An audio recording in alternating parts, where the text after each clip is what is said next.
Hello and welcome back to the IPA's Looking Forward, a weekly podcast of debate and discussion about politics and ideas. Today we look at what appears to be a crushing victory for Australia in the World Health Assembly, but which could be a crushing defeat or a victory for China, or we actually don't really know. So we'll talk about that. Plus, we'll be talking to Gideon Rosner, Director of Policy, about his wonderful new podcast, The Heretic, which of course tells the story of Peter Reid and his battles with JCU and his battles to tell the truth about climate change. We'll also be looking at the looming stoush between Facebook and Google on the one hand and the ACCC on the other, as the ACCC and the federal government try to get these social media platforms to pay big bucks for the news produced by publishers across Australia. All that and more on a podcast brought to you, of course, by the Institute of Public Affairs, which, amongst other things, is the publisher of this fine magazine, the IPA Review, which is currently hitting the mailboxes of IPA members right across Australia. To find out how you can get that magazine, join the IPA, go to ipa.org.au. We'll also, in this podcast, as always, be looking at our books and culture picks, which include a rare thing, a free-to-air program that's actually a hit, and that, of course, is Lego Masters, and you can hear Berg chuckling in the background as I think he's going to throw to his children to talk about that show. That's my plan. At least it takes some of the work out from me. That's right. Share the load. Gideon Rosner will be here with our obligatory Netflix show, which in this week is something which focusing on psychedelics. So that will no doubt be interesting. So tune in, turn on and drop out, but not until after you've listened to that. And I'll be talking about an old classic, Peter Coleman's History of the Congress for Cultural Freedom and Anti-Communism as it played out after World War II. But first up, Chris, the World Health Organization, China, etc., etc. What has a lot of breaking news overnight, in fact. What's been happening? A lot of breaking news overnight, and a long substantive build-up that has put China at odds with the vast majority of the rest of the world, Australia not just included, but Australia is actually being the lead. So the World Health Assembly passed a motion to establish an independent review of the coronavirus and the performance of the World Health Organization, the organization that it governs. That Australia and the European Union had actually led the push for that motion, but ultimately China signed on. Now we are told that we will be receiving a, quote, impartial, independent and comprehensive review of the, here's the thing. Is the review of the origins of COVID-19? So will the review go into detail about where it first emerged? Or is the review just about the performance of the World Health Organization? Now, the World Health Organization will be taking the lead in this review.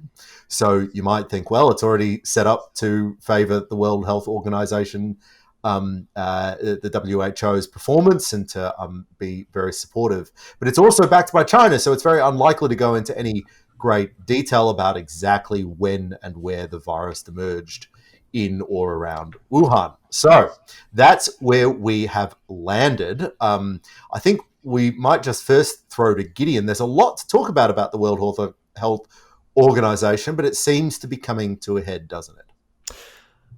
Well, it seems to. I'm not boundlessly optimistic that this inquiry will have any effect. I don't think we'll really get to the bottom of what's going on in the WHO. I mean, this whole thing to me has an element of poacher gamekeeper about it. I mean, to me,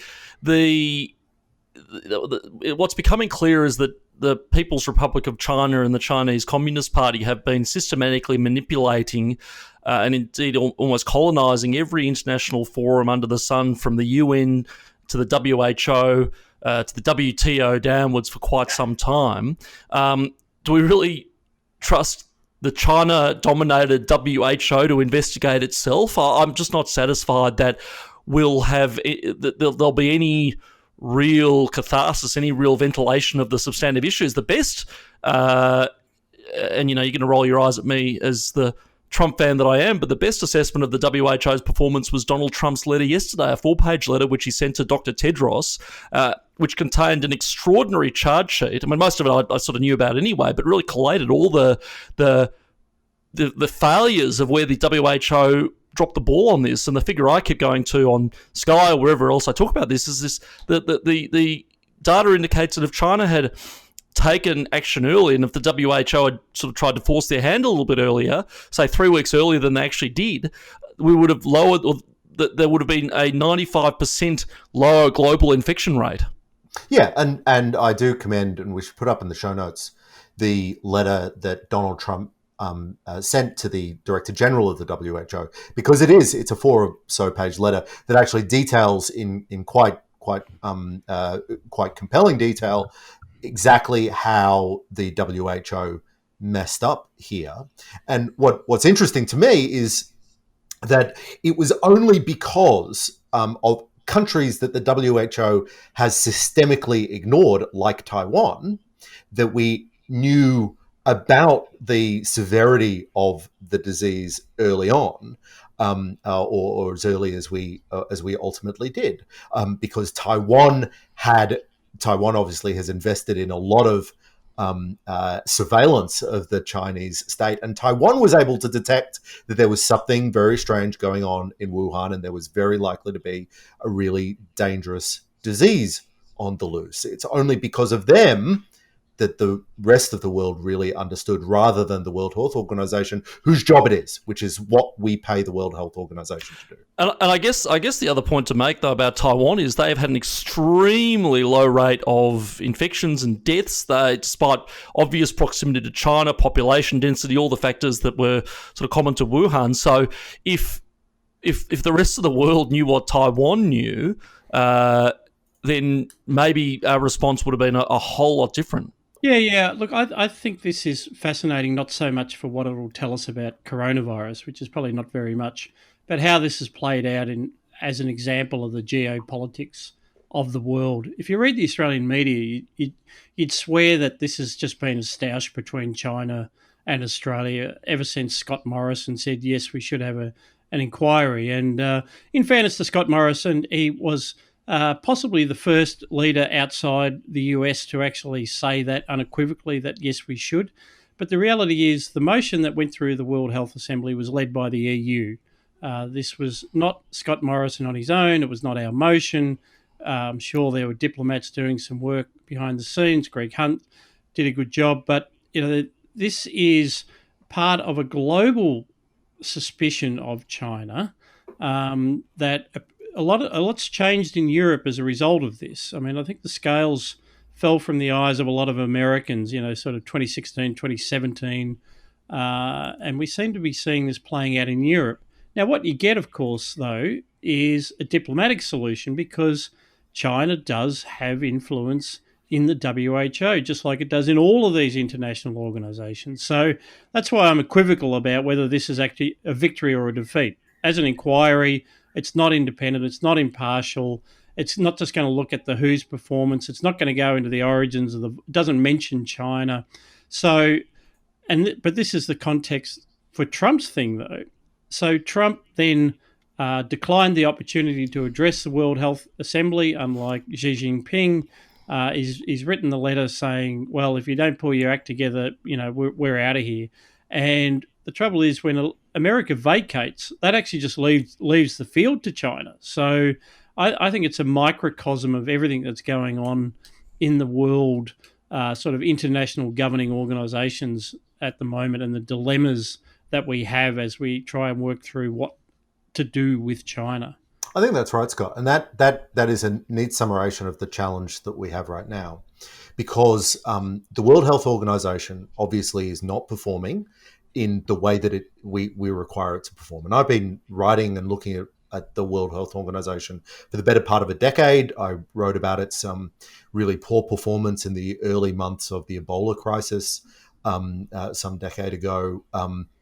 it underperforms. It does everything that we annoys us about public health agencies. So it overly focuses on non-transmissible diseases like obesity and alcohol dependence and so forth, and tobacco control.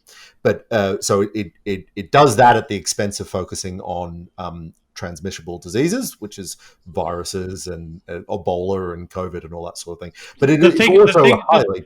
Sorry, go on. The things that you actually need an international organisation for. And this comes to the dilemma, right? So if the United States has temporarily frozen the funding to the World Health Organization and has suggested that unless it reforms itself, it is going to remove all funding, and it's going to make that freeze a permanent removal. Now, given that the United States is the dominant funder of the World Health Organization, it goes US, then the Bill and Melinda Gates Foundation, and China, I should say, is way, way, way down the list. This would be catastrophic for the World Health Organization. Now, yes, it's a global bureaucracy. Yes, it's sort of the United Nations swamp, but it's also precisely, if the globe is going to come together, if countries are going to cooperate, this is precisely what we need them to cooperate on. We need them to cooperate on transmissible diseases that go across, that don't care about borders. And the challenge that we have now is, okay, well, if the United States withdraws from the WHO and functionally, and makes the WHO defunct, we will need a replacement. We need a better replacement. We need a replacement that's not such in hock to Chinese totalitarianism, but we actually need a World Health Organization or an equivalent. It's a very, very important thing, and it's a huge shame that they've just been so incompetent and incapable in this crisis. I mean, Chris, do you really think we need? I mean, it'd be preferable if we had a sort of a permanent committee of nations to oversee and be ready when things like this occur. But is it? I think that when it looks like, when you look at the World Health Organization, it's doing more harm than good. If you look at some of its pronouncements early on about human-to-human transmission, about the advisability of border closures and the like, countries that acted on the advice disadvantaged themselves. I think multilateral forums such as the WHO are doing more harm than good. It'd be good if there was a sensible one, but isn't it the case that these organisations do just get engulfed by the swamp and the international, cocktail party brigade?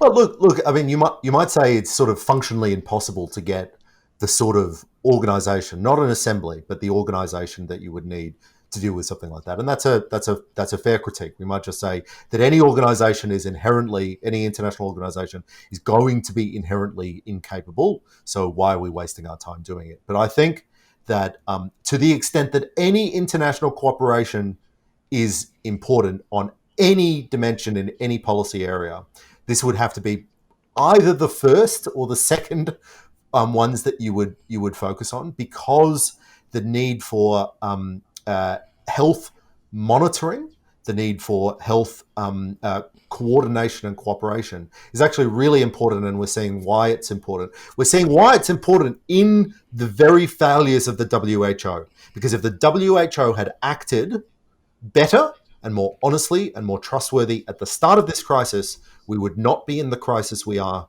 today. Can I say one thing?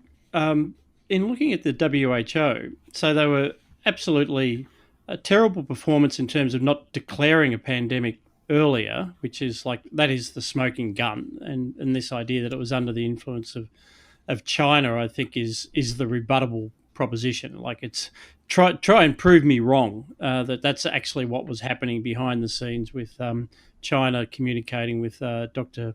Tedros Adhanom Ghebreyesus, which I've been wanting to say all morning. Well done. But actually, you can't hang the ridiculous response in Western countries to the pandemic, this lockdown with its completely unproven epidemiological basis, on the WHO. It wasn't Dr. Tedros who was saying you must shut down your economies and collapse the world economy by 20%. That's been entirely driven by national governments and domestic politics and our own chief medical officers. I've even seen some things coming out of the WHO which have been quite laudatory of that great counterexample, which is Sweden. which is by no means a laissez-faire. They haven't just let it rip, but they're not having the sort of lockdown that we've had in Australia, New Zealand, UK. They've taken a very different approach, and the WHO's basically said, well, yeah, that works. That's managing it. So there's actually a lot of things we can criticise the WHO for, but this pickle that we've got ourselves into is not one of them. No, there's a massive amount of policy failure and policy errors, policy experimentation. But I think the performance of the World Health Organization in precisely the moments that we needed them to perform well, which is in basically in January and in early February, made the crisis worse. It made some countries complacent about the danger of the virus. It argued against some of the measures that turns out most effective in preventing the spread of the virus in the early days. So, for instance, Australia's border closures, the United States border closures to China, arguing against those sorts of policies. We have established this organization, we as in the Globe have established an organization to coordinate response. And when countries looked to that organization, those countries were let down. The World Health Organization failed in its primary mission. Thank you, Chris. And speaking of science, of course, one of the issues closer to home has been the attempts of the Professor of Physics at James Cook University, Peter Reid, to tell the truth on climate science and what's actually happening with the Great Barrier Reef. And that got him fired, as anyone who hasn't been living under a rock for the last 10 years will know. And I'm now pleased to introduce, on this topic, Gideon Rosner, who's just produced a terrific podcast called The Heretic. Tell us what's in The Heretic and what can listeners expect when it goes online this coming Friday, Gideon? Well, thank you, Scott. And just to give a bit of background on The Heretic, I think one of the things you learn pretty quickly when you work at the IPA is that John Roscombe in particular is a real early adopter, and he got very into a series called The Dropout, and which is sort of what they call a true crime podcast, serialized documentary, a bit like Teacher's Pet and those sort of things. So he came to me one day and said that we should do a similar thing about the Peter Reid case. And initially I thought that might be a little bit of a challenge because it's not a murder or anything. It's a workplace relations dispute in the Federal Circuit Court. But I got a little recording device off Saul here at the IPA and went up to Queensland and rented a car and started driving around. And I interviewed Peter and Anne Carter, the widow of Bob Carter, who went through a very similar thing at JCU. I spoke to the Queensland branch of the National Tertiary Education Union. I spoke to Peter's legal team. I spoke to former students. And I ended up with a really, really good narrative and a really, really good story. So this is a 3-part series, told again in the style of Teacher's Pet and things like that, but about the inside story, what Peter said about the Great Barrier Reef, which got him into trouble, what JCU did to him, and even hardcore fans, so to speak, of the Peter Reid story probably don't know half what went on at JCU, and then how Peter fought back in court and how he assembled a legal team and how he took on a juggernaut, a taxpayer-funded juggernaut like James Cook University. So it leaves off when JCU files their appeal, which is coincidentally next week, which the IPA will be covering as well. But for anybody who wants a close look at what went on with the Peter Reid case so far, the digital team here put together a really, really good product, and I hope people enjoy it. It sounds fantastic, Gideon, and I've really enjoyed it. What do you think we should? What do you think the takeaway of the Peter Reid story is? And there's a lot of implications about everything from the way climate science is practiced to universities and freedom of speech. But what would you say what have you taken away most strongly from your very close watching and participating in this case? Well, there are 3 sort of morals or lessons from the Peter Reid case. One is what happened to Peter, just as an objectively bad story on its own. I mean, what happened to Peter having his emails searched, being told he couldn't talk to his wife, being blasted out of a university where he served loyally for 30 years plus. So that's one element. The second element, obviously, it's about climate change. It's about how climate change is inherently, obviously, a scientific issue, but it has become so warped with interests and different agendas with the fact that, to be honest, a lot of these research institutions have a vested interest in there being a problem to solve with the Great Barrier Reef and so on around climate change. But the third and most important thing, getting to your question, Chris, is really a look at how the mission of universities has become so tainted by commercial considerations. Now, if universities were wholly private institutions, they could run themselves as commercially or as uncommercially as they like. That's the free market for you.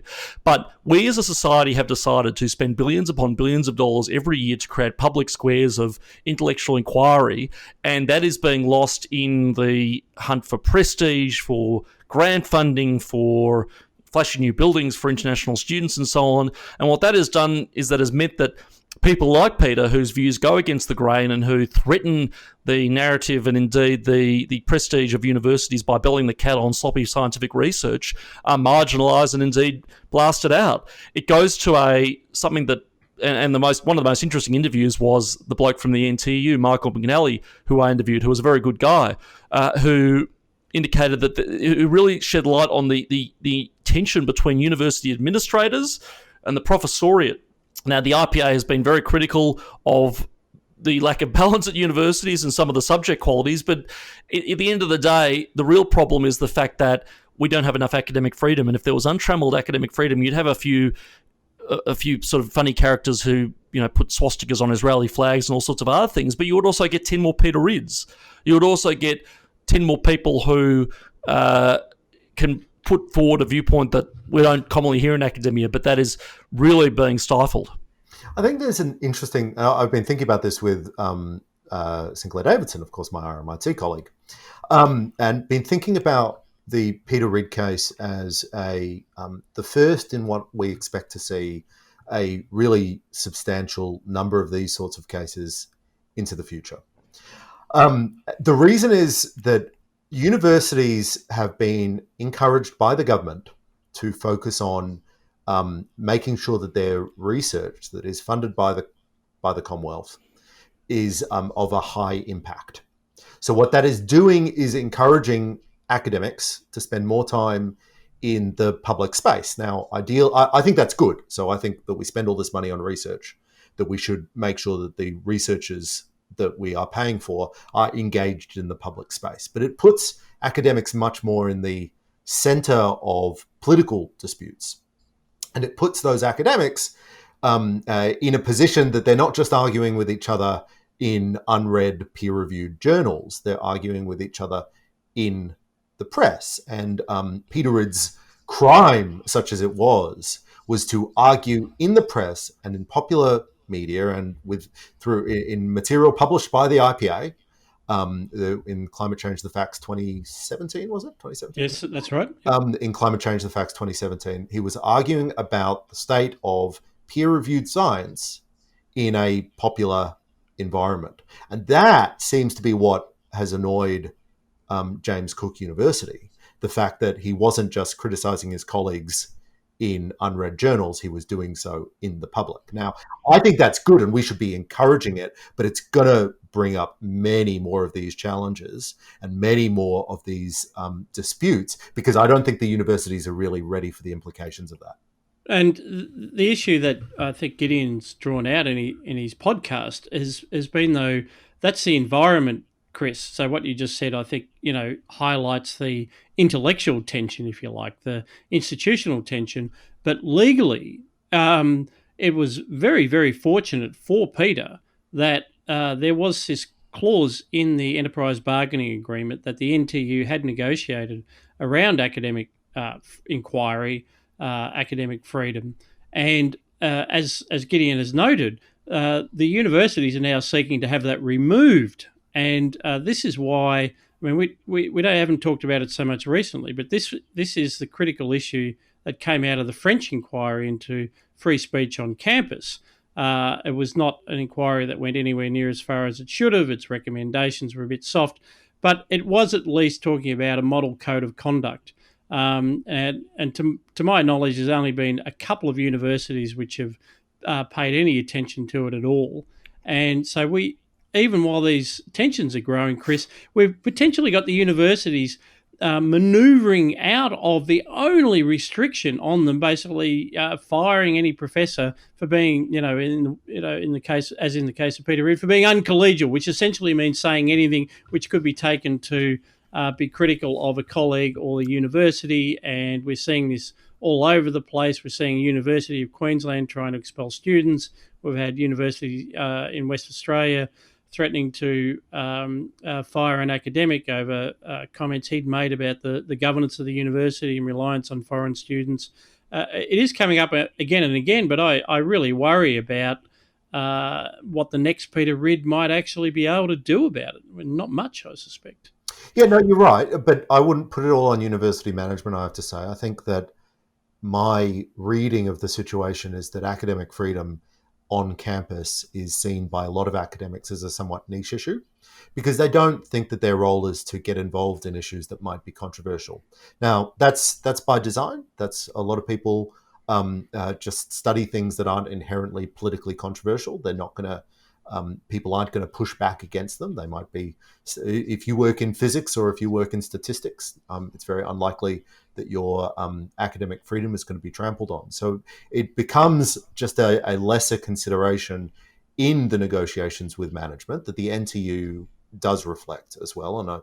And I think it's really good what the NTU has done in the Peter Reid case, but I wouldn't put them on purely the side of good on all questions of academic freedom.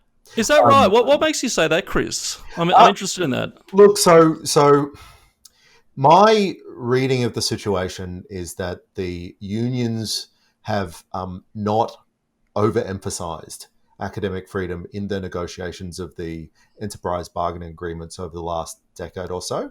Now, I don't think that's really because the union's particularly opposed to academic freedom. I think it's more that the members of the union just don't believe that that's a really core part of one of the core considerations that they're fighting for. They are much more focused on things like, employment conditions and salaries and whatnot. And that makes sense. That makes sense. It does.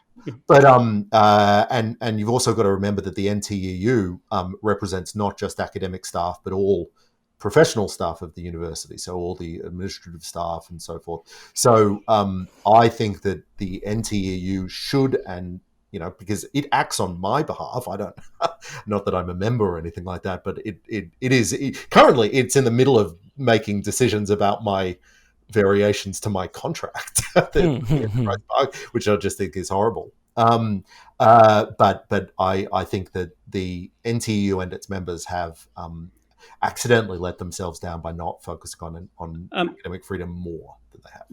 Gideon, I actually want to come back to the Heretic. Can you tell us about the structure of the Heretic? How many episodes have you made? Yeah, sure. It's 3 episodes, about 40 minutes in length each on average, and basically it begins with. Episode 1 is about Peter and what he said. So it talks about a little bit about Peter, what his life was like at JCU. Again, I speak to a former student who talks about how wonderful and quirky he was on campuses, as you'd expect for anybody who knows Peter and knows what a lovely bloke he is. And also talks to Jennifer Marahasi and a few other people about what Reid said about the initial findings about the Great Barrier Reef that got him into trouble. Episode 2 is about Climate Change, the Facts 2017, and the chapter that he wrote for us, and the subsequent interview on Jones and Credlin that got him into trouble with JCU and the years in which he was dragged from one official star chamber into the other, culminating obviously in his unlawful sacking. We also hear from Ann Carter, as I said, who talks about what happened to Bob. We hear from Michael McNally from the NTEU. And then the third episode is talking about how Peter fought back, about how a chance meeting with Jennifer Marahasi and then John Roscombe led to the assembly of a legal team, and how, again, the small, scrappy, but very, very competent legal team funded by Peter's GoFundMe account managed to topple the taxpayer resources of a university, and the courtroom drama that followed that. You mentioned there's the appeal is next week. Do we know the grounds of that appeal on what they're trying to challenge? I haven't had. I'm sorry to say, much of a chance to look at the court documents. I got sent them this morning, so I'm going to have a quick look through. But my understanding is nothing too surprising came out of submissions. I'm not sure which way exactly will go, but it doesn't look like there's any real new ground there from last time. So we will see. And for IPA members, the coverage will be you'll be able to get, because it's all happening over video link, so you'll be able to get request a live a stream feed from the court registry, and we'll be sending out an email this week to IPA members letting them know how to do that for anybody who wants to tune in. And also the IPA will be doing its own analysis and commentary on the case from our studio. For those who want to listen to the Heretic right now, it is exclusive to, and we're recording this on Wednesday morning, it's been exclusive to IPA members. That's one of the, just like the IPA review is exclusive to IPA members. But this Friday it goes out on general release. And so we'll be sharing those links. If you're not already a member, you could join today and listen to that podcast. But otherwise, definitely have a listen. It is an absolute cracker of a thing. Then Gideon, you've done a tremendous job, you and the team. Thank you, Scott. Yeah, it was a lot of fun. And now, Chris Berg, you've been following very closely the ACCC's digital platform inquiry and now what looks like a mandatory proposal to negotiate with revenue streams for publishers. What's going on there, Chris? Well, I have. This is a little bit involved, so a very quick recap. In December 2017, Scott Morrison, who was the treasurer at the time, directed the ACCC to do a large-scale inquiry into competition in digital platforms and competition for advertising markets and whether they were monopolies and so forth. The ACCC released a final report in July 2019, and they recommended that there would be a voluntary code of conduct to share revenue between all the revenue that Facebook and Google, for example, were getting from digital advertising, to share the revenue with newspaper companies and media companies. So that was announced in 2019. In April, just last month, while we were talking about COVID-19, the government decided that voluntary code of conduct should actually just be a mandatory code of conduct. So now the ACCC is in a position to design an enforceable code of conduct that takes money or requires Facebook and Google to pay money directly to news media organizations. I've got some incredibly strong views on this, but I might just ask Gideon what his take is first. Well, firstly, Chris, I wonder if you could enlighten me, because one thing, and we sort of had this conversation a bit before, but I've never been completely clear on what revenue the media outlets are losing from Facebook and Twitter and social media, if anything. Surely Google searches and Facebook shares and the like drive traffic to news websites from which they can derive advertising revenue. So firstly, can you just explain to me, and I'm sure for the listeners, what exactly the media companies are complaining about here? Yeah, so that's the $900 million or $8 billion question, isn't it? So the news media arguments allege that the fact that in the case of Google takes a copy of news articles in order to, they call it, spider them, in order to identify all the text and so forth so that it can be easily searched. But more importantly, Google has the Google News service that they think is directly competing with the front pages of their websites.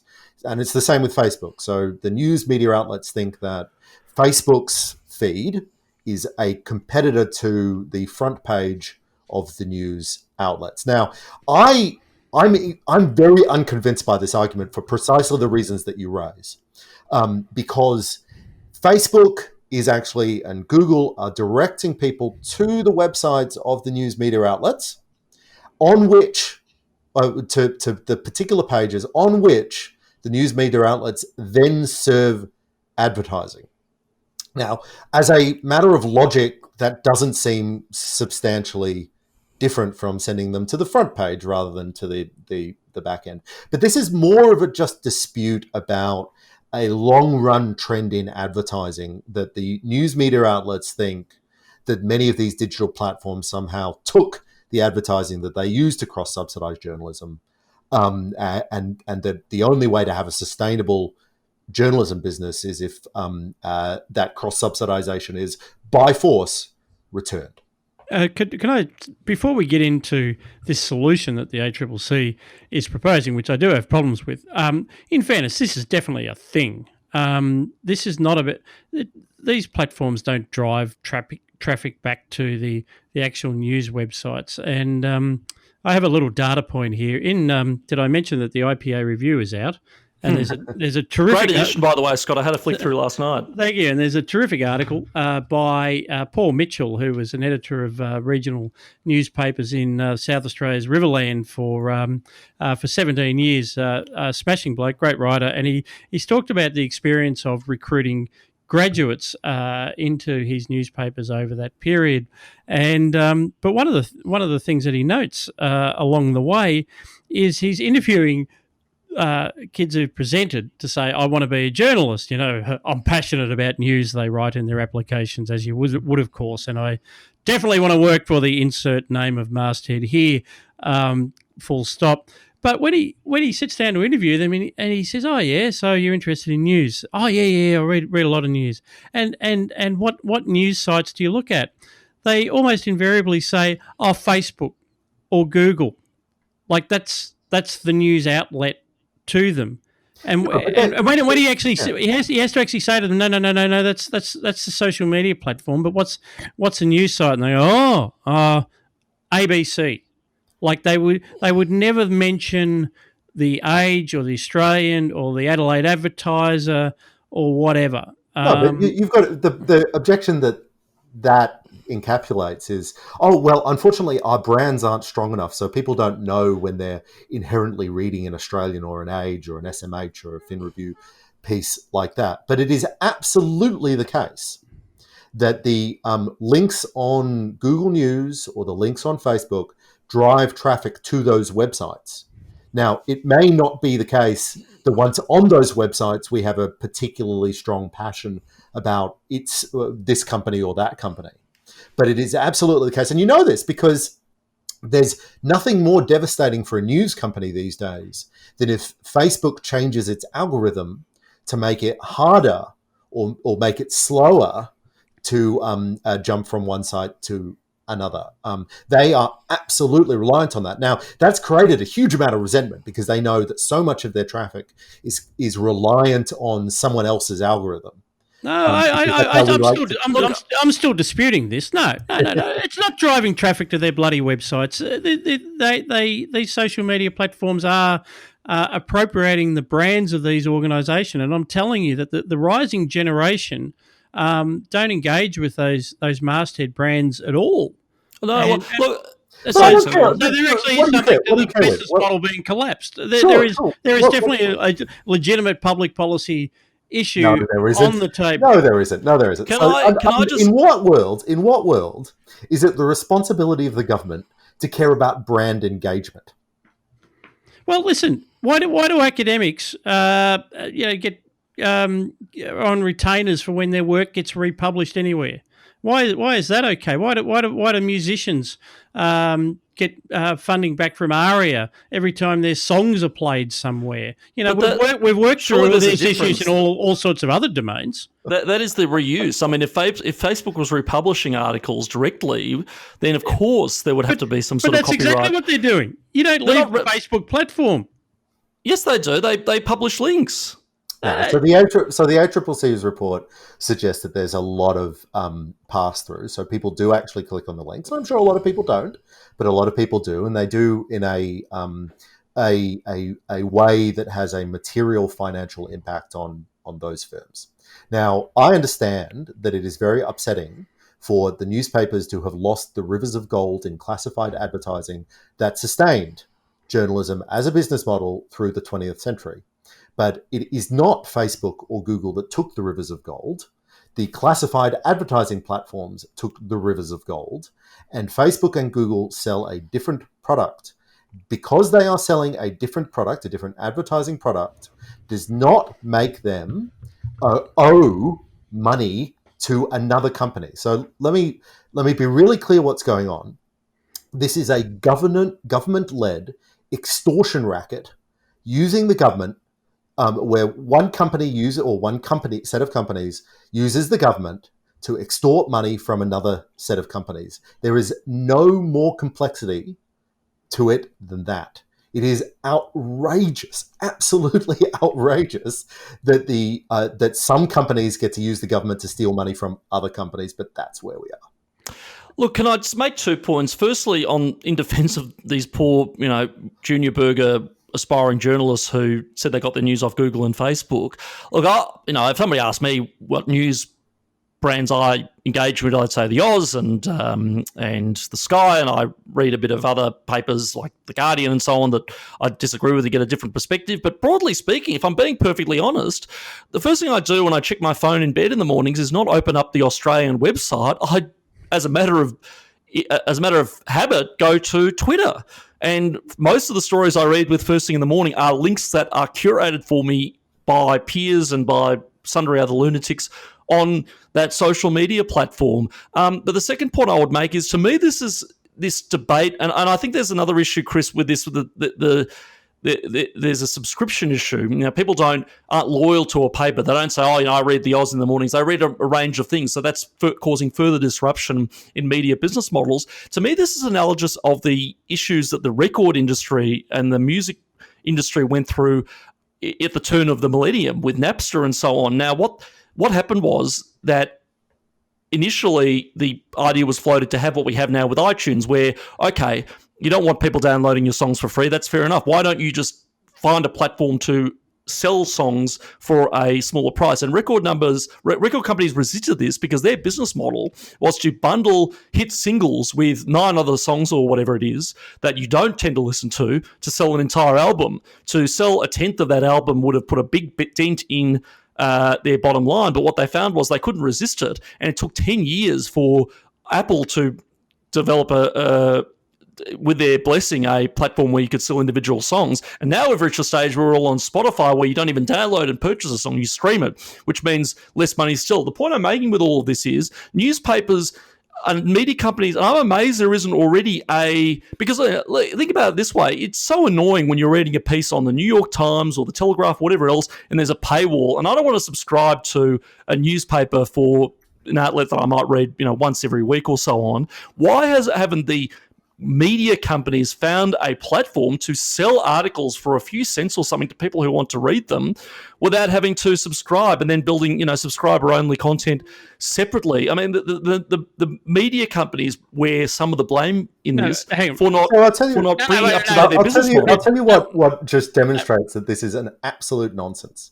So the media companies have a tool on hand that they could prevent particularly Google from accessing their sites. If they wanted to block Google News from providing links to their content, they can do so incredibly simply. And I've just pulled up on the Google support page how to block access to content on your site. You have to create a robots.txt file and onto your server, and the Google spidering algorithm will not provide access. Now, if that's what they wanted to do, that's what they wanted to do. Yeah, but look, you're talking about a technical solution. I think Gideon's example was absolutely opposite. This was something that the music industry was able to work out. It was a product of litigation. And why is the ACCC involved? Well, there shouldn't be an ACCC, but to the extent that it's involved, this is supposedly an argument about bargaining power, and this is one of those, voluntary code of conduct, mandatory code of conduct, and it's supposedly an argument about bargaining power. And there is no doubt that Google and Facebook are behemoths on this scene, and the relative bargaining power has shifted. So I think it's naive to say that there's a technical solution for this, because obviously the control of eyeballs that the social media platforms have attained through network effects is now such that someone like Rupert Murdoch is supposedly the bogeyman of world news, is definitely in an inferior bargaining position. I don't know. I find it very hard to see. Now, listen. No, you better go. Because what I do want to say is, having said all that, I do think the industry is tremendously naive to believe that little old Australia, little old ACCC can somehow balance up this bargaining power. Peter Costello, chairman of Nine Entertainment, has said that potentially the revenue stream is of the order of $1 billion a year. I think News Corp estimates was $600 million total across publishing industries. Two things are going to happen. First of all, Google and Facebook, they're Americans. They got lawyers. They're going to sue. They're going to litigate this as hard and for as long as they possibly can. So it could be quite some time before this plays out. And the second thing is, they are so agile and adept, is they will find ways to make sure that it is not $1 billion, it is $50 million. Because, for instance, the obvious thing to do is 99% of news that you read on social media is crap. And that's why you see things like BuzzFeed and so on are finally going under. There is real journalism that these publishers provide, which is, I guess, has a unique value because it's a story you can only read on The Age or The Australian because it's a result of true investigative journalism. 99% of the rest of it's just blah, blah, blah. Just about anything written about federal politics in this country is just rubbish. So what I think will happen, this is my prediction, is Google and Facebook will just start employing donkeys to write copy about federal politics because most of it's rubbish, and they will very occasionally agree to pay for an article out of The Age or The Australian that actually represents true news, something that's unique that readers wouldn't have known about if they hadn't have read it. But the rest of it, they're not just going to pay for the Peter Van Onselen in The Australian. I wouldn't. So why would anyone else? So this is not going to be $1 billion a year transaction. But this feeds into another problem that we haven't talked about yet, which is, of course, that consumers will lose out from all of this. And in Australia is not the first company to attempt this. I think Portugal did, or, Chris helped me out. There are a couple that did. And in at least one of them, Google said, well, the hell with it. We're just not going to offer Google News in your country. Now, for me, as somebody who obviously deals with the media, like Google News is a fantastic, fantastic resource, and I would miss it a lot if it went. Hell, I'd even pay for it if push came to shove. So I think, Scott, you're being overly optimistic. I don't think they'll bother litigating this in a lot of cases. They'll think, well, the hell with it. Australia is a small country. It's a small part of our revenue base. We'll just block any and all links from the Australian's website. And what that would also do is, if I'm ever published in the Australian and so on, I won't be able to share my own articles. There will be a lot of, as with all big government solutions like this, there will be a lot of unintended consequences, and our media landscape and all players in it, including the old mastheads, will be worse for it. Let me make a slightly separate point as well, just building on what Gideon said. Australia has a really bad reputation on the regulation of technology companies, the taxation of technology and internet transactions and all those sorts of things. And this only builds it. So if you invest in Australia, there is a chance that the Australian government will just decide to take some of your money and give it to another company. If that other company lobbies really, really heavily and really, really well, this makes us a very, very highly risky place for investment. It is incredibly counterproductive. I know why the government is doing it. I know why people are lobbying for it. There is just no clear intellectual case for this policy. It is outright extortion, and it makes Australia a dangerous place to invest. We have a huge economic growth problem. I cannot fathom why the government thinks doing this sort of thing in the middle of a global economic crisis is a good idea.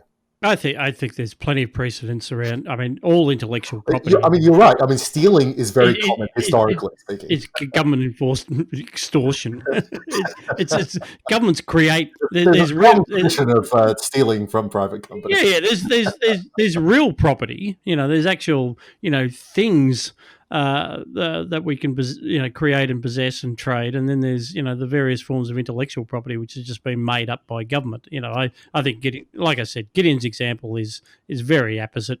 We've actually been through this before. So dumb as you think this idea may be, I just cannot believe it is as catastrophic as you say it is. But can I say, although I'm a believer in the concept of intellectual property. I know that's not particularly popular among a lot of libertarians like myself, but I do believe that if you write a book, you shouldn't, somebody shouldn't be able to republish it and not give you any royalties. But I'm just not seeing any intellectual property theft here, except in the cases of, one bloke, anything I write, he copies and pastes the entire article into his newsfeed and flogs it off. So you can have mechanisms to police direct intellectual property theft like that. And if there was some instance in which an access to justice issue, for example, where the mastheads, for whatever reason, couldn't get redress out of Facebook and Google, that would be another issue. But we're not talking about intellectual property theft here. We are just talking about a mechanism to share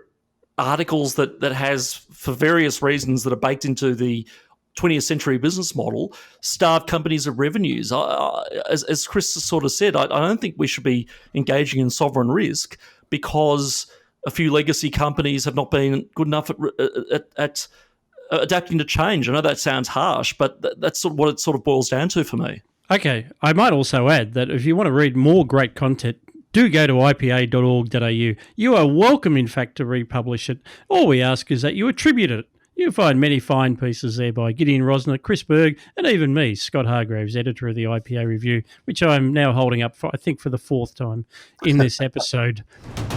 We've come to that part of the show where we talk books and culture.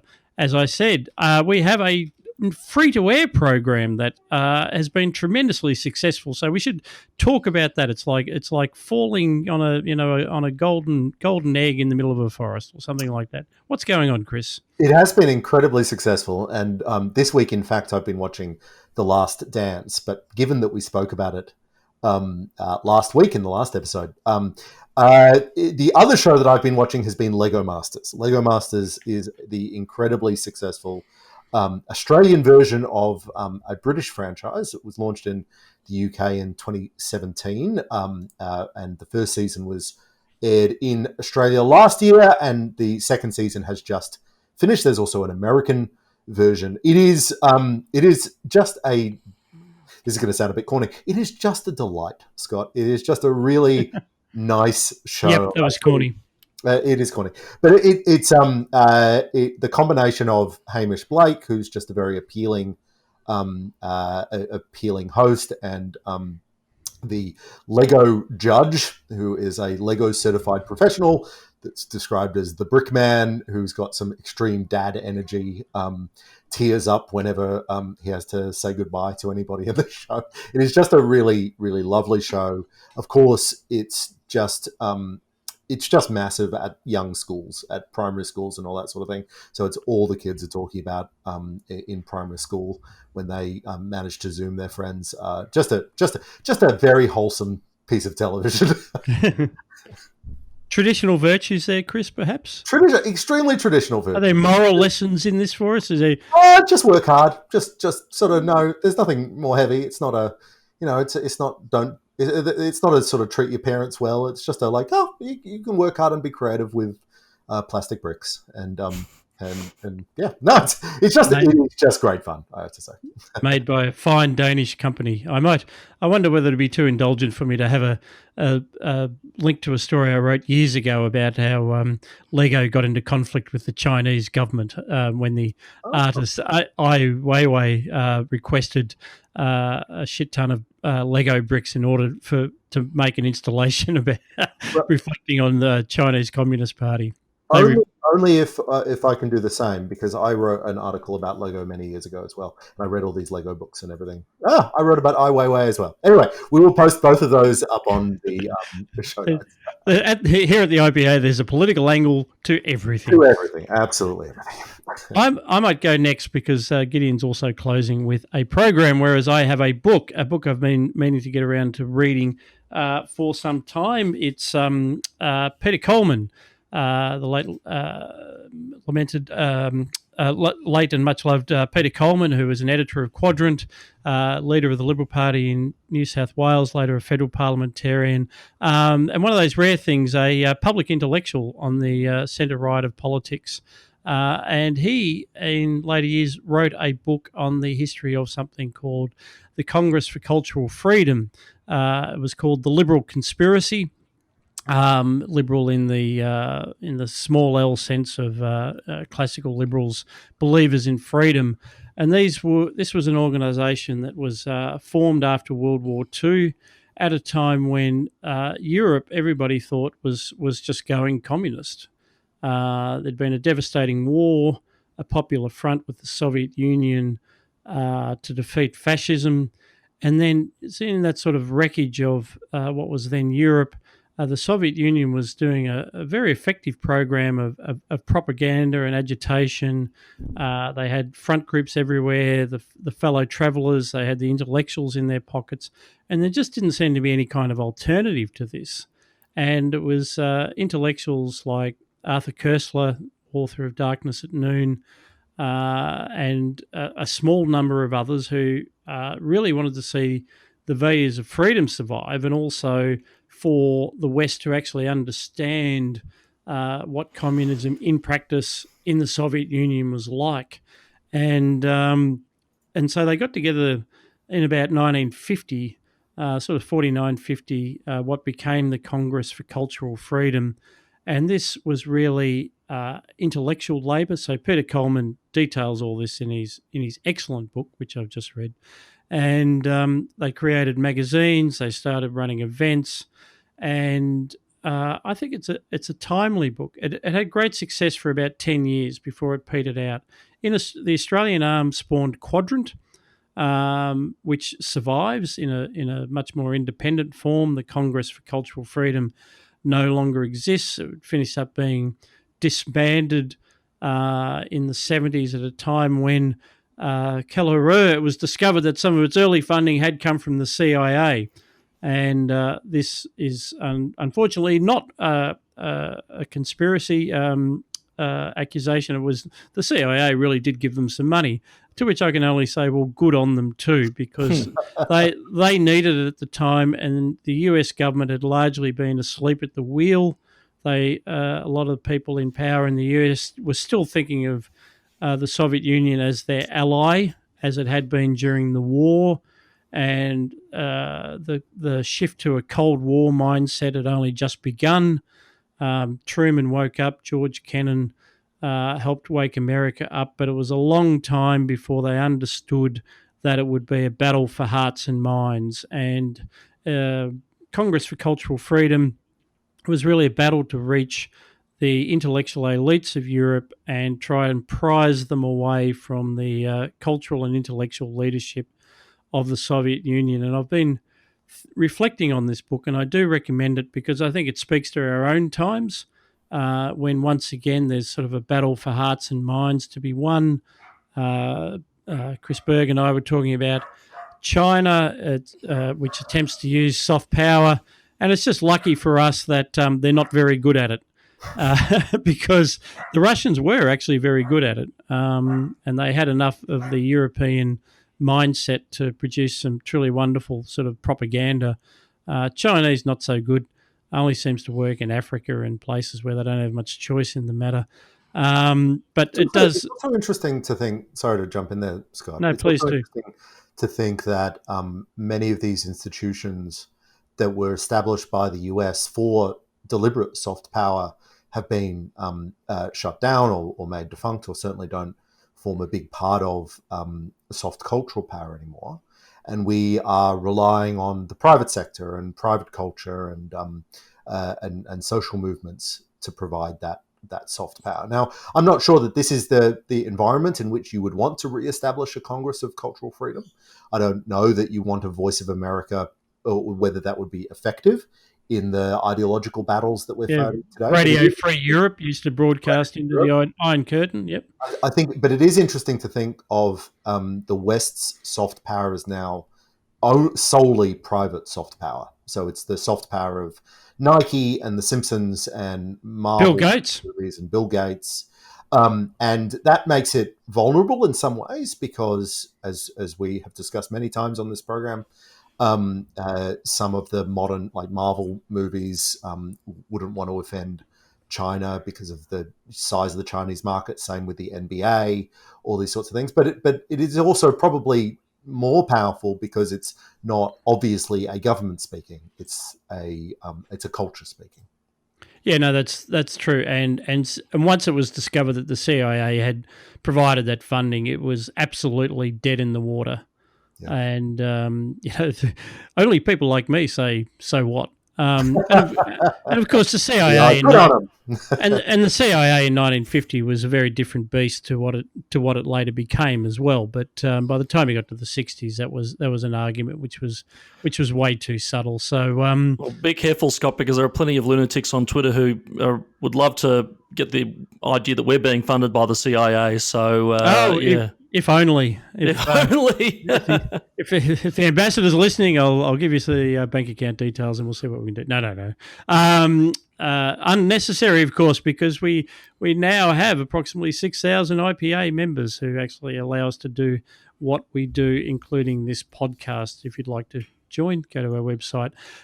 Gideon, what have you been watching? So I had two potential culture picks this week. One is a book I'm reading on the interwar period, essentially, on the two world wars and the period between. And like Scott, I wanted to read it because of possible analogies to our own times. But the second one was a movie about psychedelics, so I went with the fun one. This is a Netflix movie which just came out called Have a Good Trip. It is about it's about acid, essentially LSD and other psychedelics. But drug law reform is a personal interest of mine, and at this point, I should point out that it's not necessarily a priority for the Institute of Public Affairs, but it is an intellectual interest of mine. And this movie looks at famous people, and they've got a star-studded cast. They've got Anthony Bourdain and Carrie Fisher and Sting, Ben Stiller, telling their stories about acid trips, essentially good, bad, and ugly. It talks a little bit about the experimental psychology that was done around the time of LSD and the acid revolution at its peak in the 1960s. And I guess knowing more about the drug makes you understand that ethic and that culture from the 60s and the peace and love vibe that emerged during that time, which, of course, anybody who's read Fear and Loathing in Las Vegas will be able to tell you, that bubble sort of burst, as it were, in the 1970s. And I would have liked to see more about the contemporary.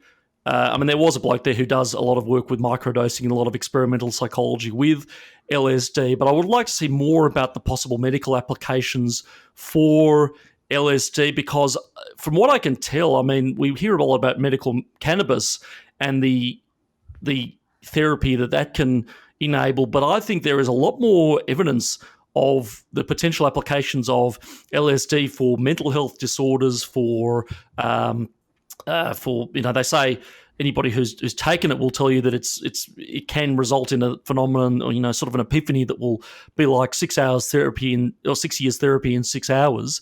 So I would have liked to see a little bit more of the serious side about what could be done if the regulatory organ of the state was lifted from the potential innovation in this field. But it is a very entertaining movie, very interesting. Production values are absolutely first rate. They animate these, they showcase these acid trip stories with animations, with reenactments, with actors I recognise from series like Modern Family and Parks and Recreation. In fact, Nick Offerman, who played Ron Swanson on that series, is the host and does a very, very good job. They have a sort of side gag where they have a series of corny, after school VHS specials where they talk about, drugs aren't hip and things like that, and sort of parody that style. So very, very entertaining, very much worth a watch for the great many of us who are scraping the bottom of their Netflix barrel right now, and highly recommend it. No, I did actually watch half an hour of it. It was interesting, very, very much, pro LSD.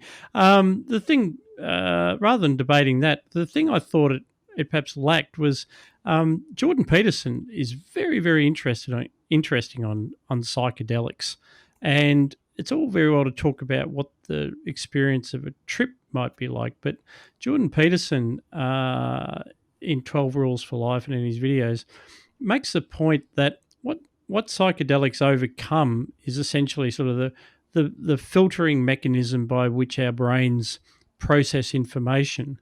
We live in a simulacrum of the world, is his point. It's not really what it looks like, what we see out of our eyes and hear, because actually there's just such a tremendous amount of information that comes to us every second that our brains would bloody explode if we had to try and process it all. So we filter a lot out. We use heuristics. We use these sort of imaginary reconstructions of the world, and we expect people to behave in certain ways. We don't notice all the detail of a car that's coming towards us. We just know that there's this car-like object and we best get out of the road.